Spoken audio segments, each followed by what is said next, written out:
전세의 종말까지도 빌라나 오피스텔은 당연하고 이제 아파트도 전세 그런 것들이 점점 줄어든다. 안녕하세요, 소쿨입니다. 안녕하세요, 소쿨님. 네, 반갑습니다. 네, 얼마 전에 정부가 세입자 소득을 따져 보증 한도를 줄여 전세 대출을 조인다 이런 기사를 봤는데요. 네.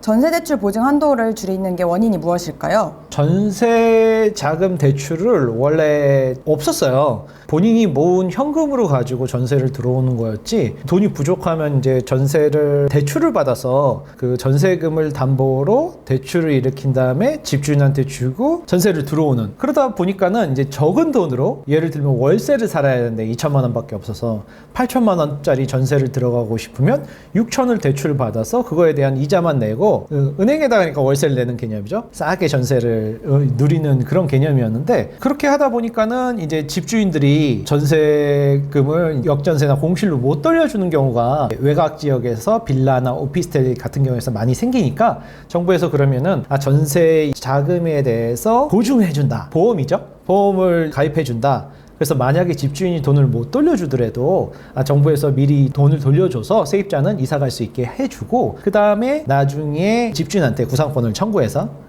돈을 돌려받고, 뭐 이런 제도였는데, 빌라나 오피스텔 쪽에서 전세 사기라고 그러죠. 집주인들이 돈을 많이 못 돌려주니까 조직적으로 또 그걸 악용하는 사람들이 생겼어요. 예전에는 전세 자금을 아주 쉽게 많이 해줬던 국가에서 보증 한도 더 까다롭게 이것저것 재면서 전세 자금 대출을 해주고 보증 한도를 줄였던 거죠.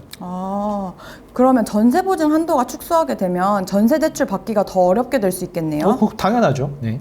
그러면 전세 보증 한도 축소가 전세가에는 어떤 영향을 미칠까요? 아무래도 예전에는 집주인들이 전세금을 높이고 또 세입자들이 수요가 많으니까, 전세를 구하려는 수요가 많으니까, 제가 뭐 1억에 나온 전세를 사람들이 한 명밖에 없으면 1억에 놓겠지만, 두 명이서 1억에 나오는 전세요? 저요 막 서로 들어가려다 보니까 전세금 1억 1천 했더니 둘 중에 한 명이 그러면 전 1억 1천도 할래요. 이렇게 수요가 많다 보니까 전세금이 막 올라가는데, 예전 같으면은 전세 자금 대출이 없었을 때는 대출을 받을 수가 없으니까 자기 돈으로만 이렇게 전세를 들어가려다 보니까는 그럼 1억 1천, 2천 그렇게 비싼 건 전 못하겠어 했는데, 요즘은 전세 자금 대출이 80%까지 됐었거든요. 1억이요? 그럼 전 현금 2천 있는데 8천만 원 은행에서 싸게 대출 받아서 제가 1억짜리 전세 들어갈게요. 뭐 2억이요? 2억에 대해서 또 80%인 1억 6천이 전세 자금 대출이 되니까 저 4천밖에 없는데 2억짜리 전세 들어갈게요. 이러면서 전세금이 마구 높아졌다는 거죠. 그런 부분에 대해서 정부에서 이거는 그렇게 많이 해주면 안 되겠다. 특히 빌라나 오피스텔 쪽에서 전세 사기 사건이 발생하면서 집주인들이 대량으로, 사기꾼이죠. 사기꾼들이 대량으로 10채, 100채, 200채를 산 다음에 전세를 쫙 해갖고 시세대보다 훨씬 높은 가격으로 전세를 받은 다음에 이제 잠적을 했기 때문에, 사기 사건을 악용 때문에 세입자들이 많이 피해를 보니까 그러면은 이렇게 보증 한도를 축소해서 전세 자금 대출을 해줄 때 우리가 체크를 하겠다, 이렇게 된 거죠. 소쿨님, 그러면 이제 전세 보증에 대한 비용이 늘어나게 된다는 건데, 네. 사람들이 전세와 월세를 비교하기 시작할 것 같아요. 네. 그럼 전세가 좀 떨어지고 월세 수요가 더 생길 수도 있는 걸까요? 당연히 그렇겠죠. 특히 빌라하고 오피스텔은 이제 아무도 전세를 안 들어가고 있습니다. 전세 수요가 급감하고 있어요. 거의 빌라하고 오피스텔은 세입자분들이 워낙 빌라 오피스텔 쪽에서 전세 사기 사건이 많이 발생해서 그냥 거의 월세화 돼버렸어요. 문제는 이제 거기서도 돈은 있는데 그냥 오피스텔이 빌트인으로 돼 있고, 내가 뭐 세간살이가 없어도 되잖아요. 세탁기, 냉장고 다 들어가 있으니까. 그래서 돈이 있어도 오피스텔 방 2개, 3개짜리가 또 있어요. 그런데 들어가서 편안하게 살았던 사람도 전세를 이제 집주인이 월세로 돌리고 세입자들도 안 들어오고 하니까 그럼 전세 물건이 없네? 그러면서 이제 아파트로 전세로 가기 시작하죠. 최근에 기사나 유튜브에서도 전세 종말, 월세에 대한 이야기가 되게 많은데요. 소쿨님은 25년 동안 되게 오랜 시간 부동산을 보셨는데, 소쿨님이 보시기에도 앞으로 월세 시대가 열릴 것이라고 생각하시는 건가요? 아파트는 그게 좀 늦춰질 수 있어도 오피스텔하고 빌라는 이제 월세 시대가 왔어요. 네, 월세 시세가 왔고 더 이상 구하는 사람도 없고 전세로 내놓는 사람도 없어요. 왜냐하면 지난 문재인 정권서부터 시작해서 그 당시 5년 그리고 최근 정권 바뀐 다음에 또 한 3년 동안 다주택자들에 대한 엄청난 규제가 지금 진행되고 있거든요. 아직 현재 진행형으로. 그래서 세금도 종부세서부터 시작해서 많고 다주택자가 뭐 집을 뭐 하나 더 살려고 해도 대출이 전혀 안 돼요. 심지어 자기 실거주 집을 살려고 해도 다주택자도 자기 집이 한 채는 있어야 되잖아요. 네. 가족들하고 살아갈.